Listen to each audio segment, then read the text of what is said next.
prévia da inflação sobe 0,55% em janeiro. Petrobras anuncia primeiro aumento da gasolina para as distribuidoras em 2023. E você vai ver também. Empréstimo consignado tem reajuste após aumento de benefícios do INSS. Governo federal dispensa mais de 50 servidores que atuavam em órgãos que deveriam garantir assistência aos povos indígenas do país. Guerra entre Rússia e Ucrânia completa 11 meses, mas parece estar longe do fim. A ajuda de países da OTAN pode ser decisiva. E no Afeganistão, cidades voltam a ter energia após apagão que deixou 220 milhões de pessoas sem luz. Essas e outras notícias você confere a partir de agora. Olá, boa tarde para você que nos acompanha. Seja muito bem-vindo a essa edição. Estamos ao vivo, agora 1h04 pelo horário de Brasília. Boa tarde, Dani. Boa tarde, Pati. Boa tarde, é claro, a você que nos assiste. Vamos juntos então conferir o que é notícia no Brasil e no mundo nesta terça-feira. Puxada pelas altas nos preços de alimentos e saúde, a prévia da inflação subiu em janeiro. Segundo o IBGE, o índice ficou um pouco mais baixo na comparação em 12 meses. Depois de encerrar o ano de 2022 com um aumento de 5,9%, a prévia da inflação oficial de preços segue em alta. Subiu 0,55% em janeiro. Segundo o IBGE, o IPCA 15 registrou a maior taxa desde junho do ano passado e menor em comparação com janeiro de 2022, quando o índice registrou alta de 0,58%. Com a variação, o índice acumula alta de 5,87% nos últimos 12 meses. Ficou abaixo dos 5,90% observados nos 12 meses imediatamente anteriores. Até o meio de janeiro, os 9 grupos de produtos e serviços pesquisados tiveram alta. E os maiores impactos no bolso dos brasileiros vieram dos itens que compõem as áreas de saúde, cuidados pessoais e alimentação e bebidas. O grupo Comunicação apresentou a maior variação nominal. Os demais ficaram entre alta de 0,17% de transportes e habitação e de 0,57% de despesas pessoais.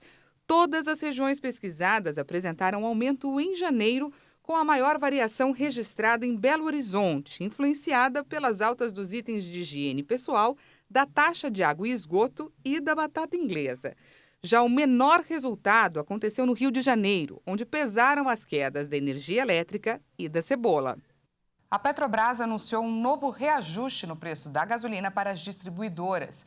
O valor médio do litro do combustível vai ficar 23 centavos mais caro a partir de amanhã. O preço do litro da gasolina para as distribuidoras passa de R$ 3,08 para R$ 3,31. O acréscimo nominal é de 23 centavos por litro, o que representa uma alta de 7,46%. Os demais combustíveis não tiveram os preços alterados.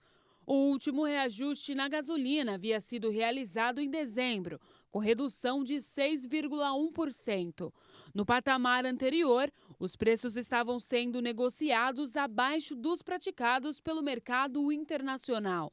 Segundo a Petrobras, a mistura obrigatória de 73% de gasolina e 27% de etanol anidro para a composição da gasolina comercializada nos postos faz com que a parcela que fica com a empresa seja em média de R$ 2,42 a cada litro vendido na bomba.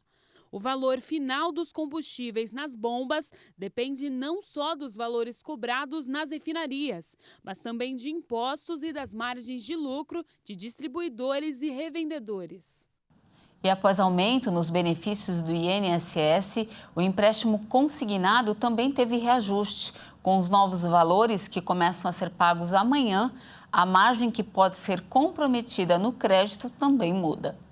Baseado no salário mínimo, o piso dos benefícios do INSS passou de R$ 1.212 para R$ 1.302, um reajuste de 7,43%. Já o aumento para quem recebe acima do salário mínimo foi de 5,93%, baseado no Índice Nacional de Preços ao Consumidor de 2022.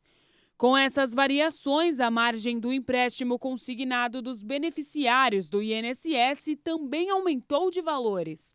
Vale lembrar que agora a modalidade não pode mais ser oferecida para beneficiários do Auxílio Brasil. Atualmente, o benefício é de 35% para crédito consignado, 5% para cartão consignado e 5% para o cartão de benefício, totalizando 45% no máximo. Antes da elevação, o limite total era de R$ 545. Agora, uma pessoa que passa a receber o piso atual de R$ 1.302 vai poder comprometer até R$ 585 da renda, sendo R$ 455 no empréstimo consignado e R$ 65 no cartão consignado e mais R$ 65 no cartão benefício. E quem estava com a margem consignável negativa, sem possibilidade de novos empréstimos, vai ter um valor extra para utilizar. A modalidade é concedida a quem tem salário, aposentadoria ou pensão creditada em conta corrente. O valor é descontado diretamente na folha de pagamento ou na aposentadoria do cliente. É uma opção de empréstimo fácil e com juros baixos. A taxa limite é de 2,14% ao mês para o empréstimo pessoal consignado e de 3,6% ao mês para o cartão de crédito. E atenção, a partir de março, o trabalhador não vai mais poder aderir ao saque aniversário do FGTS. A informação foi dada pelo ministro do Trabalho, Luiz Marinho, nesta terça-feira. O ministro afirmou que o Conselho Curador do FGTS não deve mais permitir, a partir de março, que sejam feitos novos pedidos de saque aniversário do Fundo de Garantia por Tempo de Serviço. A modalidade foi criada em 2020, no governo de Jair Bolsonaro. A informação foi dada nesta terça-feira. A reunião do Conselho Curador, que deverá analisar o tema, está marcada para o dia 21 de março. Segundo Luiz Marinho, os contratos em vigor não serão interrompidos. A principal reclamação dos trabalhadores, segundo o ministro, é que uma vez feita a adesão ao saque aniversário do FGTS, os valores ficam retidos por 2 anos em caso de demissão do emprego.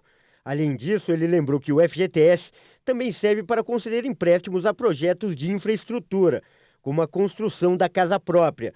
Por conta disso, Luiz Marinho avaliou que o saque aniversário enfraquece o fundo para investimento e para gerar emprego no país.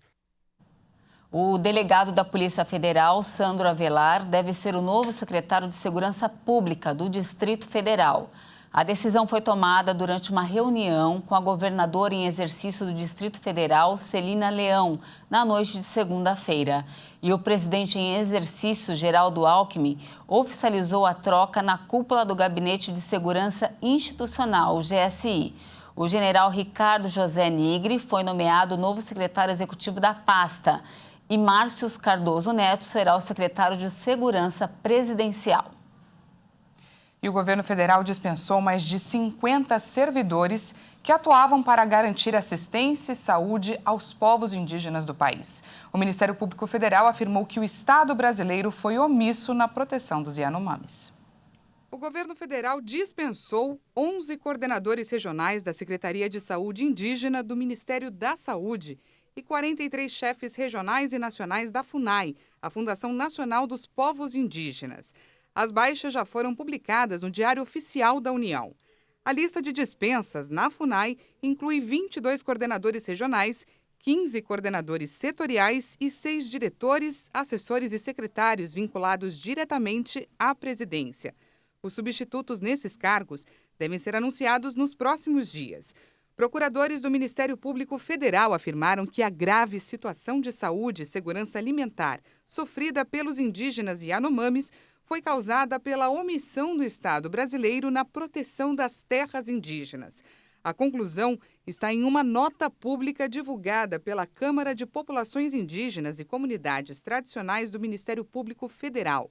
O órgão fez um relato histórico do trabalho realizado na terra indígena Yanomami, localizada em Roraima, e declarou ainda que, com a atuação limitada dos últimos anos, foi verificado o crescimento alarmante do número de garimpeiros dentro da terra indígena Yanomami, estimado em mais de 20 mil pela Utucara Associação Yanomami.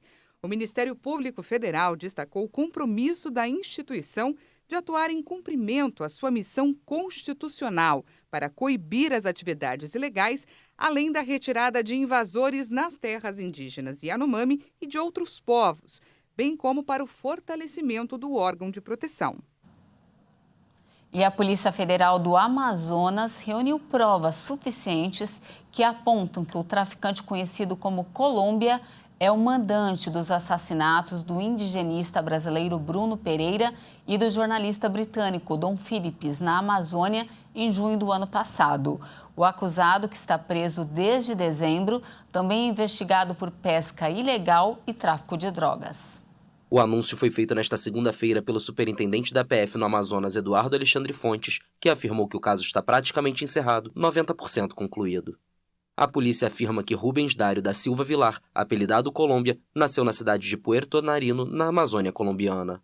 A identidade do homem era objeto de dúvidas, já que ele portava 3 documentos, 2 deles com nacionalidades peruana e brasileira.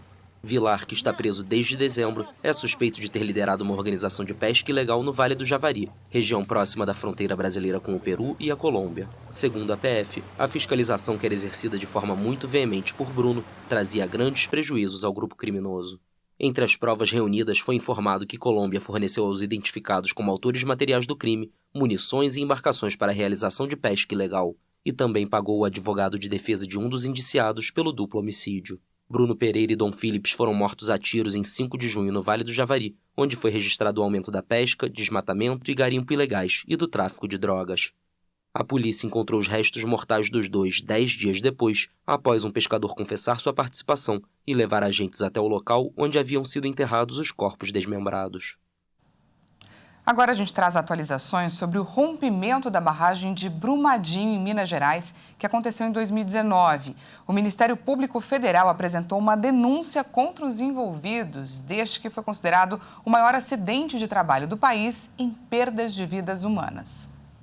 O Ministério Público Federal denunciou 16 pessoas por homicídio qualificado por 270 vezes, que foi o número de mortes causadas pelo rompimento da barragem em Brumadinho no dia 25 de janeiro de 2019. Entre os acusados estão o ex-presidente da Vale, Fábio Schwartzman, funcionários da mineradora e da empresa que atestou a segurança da barragem.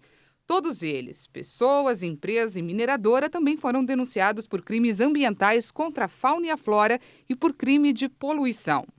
Em dezembro do ano passado, o Supremo Tribunal Federal decidiu que a Justiça Federal era responsável por analisar o caso sob a alegação de que o rompimento afetou sítios arqueológicos de responsabilidade da União.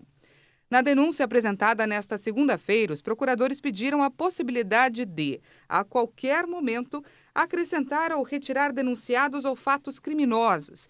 A denúncia enviada à Justiça Federal é a mesma apresentada pelo Ministério Público Estadual à Justiça Mineira. O MPF explicou que isso foi necessário porque nesta quarta-feira a tragédia de Brumadinho completa 4 anos e alguns crimes ambientais podem prescrever no dia 25. A barragem da mina do Córrego do Feijão se rompeu em 2019 e a onda de rejeitos tirou 270 vidas. 3 pessoas ainda estão desaparecidas. Parentes das vítimas e moradores de Brumadinho e de cidades vizinhas fizeram um passeio ciclístico nesse domingo para cobrar ações da justiça. E antes do intervalo, falamos sobre a previsão do tempo para esta tarde. Nesta terça-feira, alerta de temporais para vários estados. É necessário atenção nas regiões norte, sudeste e centro-oeste. As chuvas chegam para equilibrar as altas temperaturas. No Rio de Janeiro, inclusive, já choveu 64% acima da média esperada esse mês. Vamos conferir como fica o tempo em algumas cidades do país?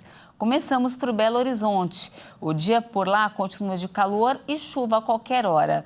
Vemos o céu bem coberto nesse momento. Agora faz 25 graus e a máxima chega aí aos 26 graus. Vamos conferir agora o sul do país. Em Londrina, no Paraná, o dia continua de calor e chuva pela tarde. Vemos o céu bem diferente, mais azul, com algumas nuvens. Agora faz 31 graus, bem perto da máxima, que chega aos 32 graus. Para finalizar, falamos aqui de São Paulo. Vamos com a câmera 10 lá fora. Aqui na capital paulista, o dia continua de calor e pancadas de chuva pela tarde e à noite. Como você vê na sua tela, céu com muitas nuvens. O sol já apareceu, mas perde um pouco de força aí por conta da nebulosidade. Agora faz 26 graus e a máxima chega aos 27 graus. E veja a seguir, guerra entre Rússia e Ucrânia completa 11 meses e parece estar longe do fim. No Afeganistão, cidades voltam a ter energia após apagão que deixou 220 milhões de pessoas sem luz. Nós voltamos já, não perca!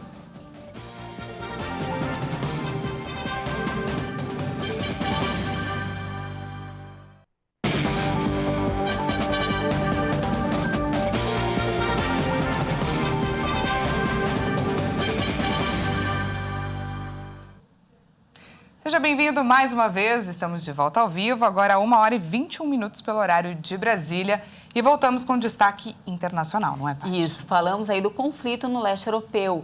A guerra travada entre a Rússia e a Ucrânia chega nesta terça-feira, dia 24 de janeiro, ao seu 11º mês. O conflito, que já provocou a perda de milhares de vidas e a destruição de quase todo o território ucraniano, parece ainda estar longe do fim, né, Dani? Infelizmente, Paty.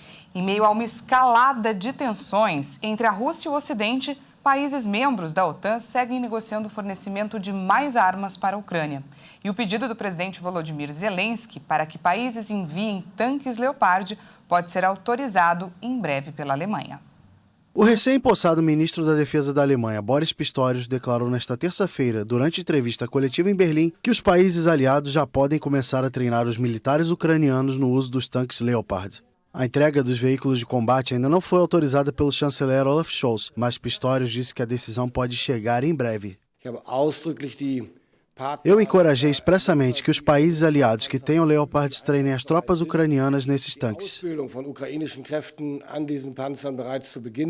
A Ucrânia pede insistentemente a entrega dos tanques de fabricação alemã para repelir a invasão russa com mais eficácia. Muitos países da OTAN têm os veículos de combate, mas para entregá-los a Kiev é necessária uma autorização de Berlim.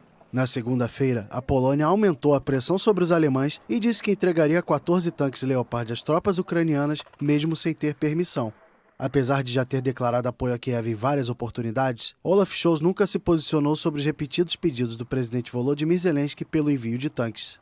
A Ucrânia anunciou nesta terça-feira a renúncia e a demissão de alguns de seus governadores regionais e vice-ministros após casos de corrupção, principalmente depois do início da invasão russa no território.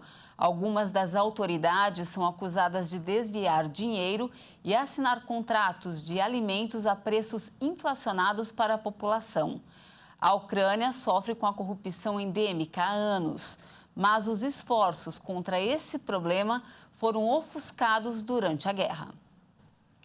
E mais protestos foram registrados no início da semana em Lima, capital do Peru. Os atos pedem pela renúncia da presidente Dina Boluarte, que assumiu o cargo após a tentativa de golpe de Estado que levou à prisão de Pedro Castilho. Mais de 40 mortos foram registrados devido à repressão policial aos protestos desde o começo de dezembro. A principal central sindical do país exige o fechamento do Congresso e uma Assembleia Constituinte, além de atribuir a culpa da violência nos atos a infiltrados do governo. Questionado por grupos civis, o governo defendeu a repressão policial e o Ministério do Interior afirmou que há vândalos entre os manifestantes. De acordo com autoridades de transporte, há bloqueios de estradas em 10 das 25 regiões peruanas. Os aeroportos de Arequipa e Juliaca ainda estão fechados sob custódia militar.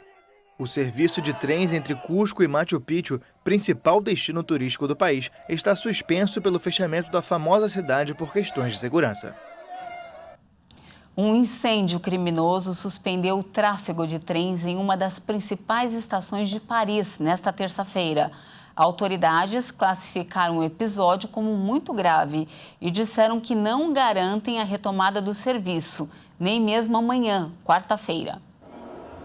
O crime ocorreu a cerca de 20 quilômetros da estação, Yvers-sur-Marne. A polícia informou que uma caixa contendo fiação elétrica dos painéis de circulação foi aberta e incendiada durante a madrugada. O incidente gerou a paralisação total da circulação dos trens de alta velocidade, regionais e suburbanos, em um momento de grande fluxo de passageiros nas primeiras horas do dia. O tráfego deveria ter sido retomado às 10 da manhã, horário local, mas acabou suspenso pelo restante da terça-feira. O ministro dos Transportes da França, Clément Beaune, classificou o episódio como muito grave e não garantiu a retomada do serviço nem mesmo na quarta-feira.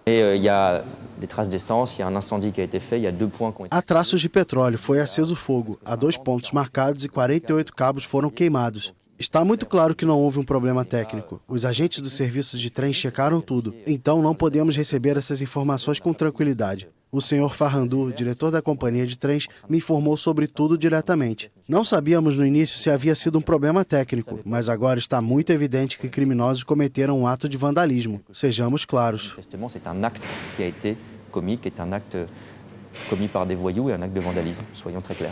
Há uma investigação em curso para apurar o ocorrido. O juiz encarregado de investigar aquela explosão no porto de Beirute, que aconteceu em 2020, indiciou nesta terça-feira um procurador-geral e 3 juízes por homicídio. Depois de uma pausa de mais de 1 ano e apesar das pressões políticas, o magistrado Tarek Bitar decidiu na segunda-feira retomar a investigação sobre a tragédia, que deixou mais de 200 mortos e milhares de feridos, além de ter destruído parte da capital. No total, 8 pessoas foram indiciadas diante do Tribunal de Cassação, acusados de homicídio, incêndio criminoso e sabotagem. Em resposta a esta acusação, a promotoria rejeitou as decisões do juiz Bitar e disse que ele não pode continuar com o trabalho investigativo. Oh my...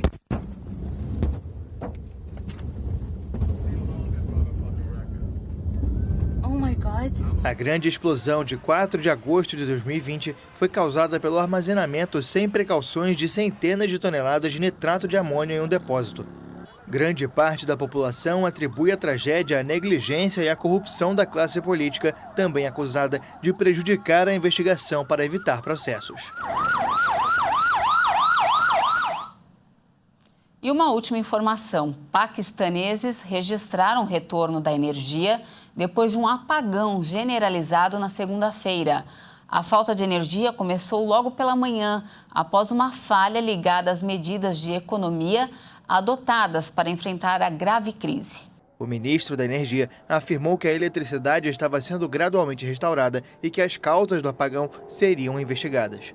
As grandes cidades de Karachi e Lahore voltaram a ter luz durante a noite de segunda, ainda que breves interrupções tenham sido registradas. A capital, Islamabad, e outras grandes cidades também registraram um retorno gradual da eletricidade, mas algumas áreas rurais permaneceram sem luz. Os apagões são comuns no Paquistão, onde hospitais, fábricas e instituições governamentais costumam usar geradores privados, que muitas vezes estão fora do alcance da maior parte da população. E essa edição fica por aqui. Agradecemos demais a sua companhia. Uma ótima tarde para você e até amanhã. Não se esqueça, daqui a pouco o Kleber Werneck chega com mais informações. Uma ótima tarde e até quinta-feira.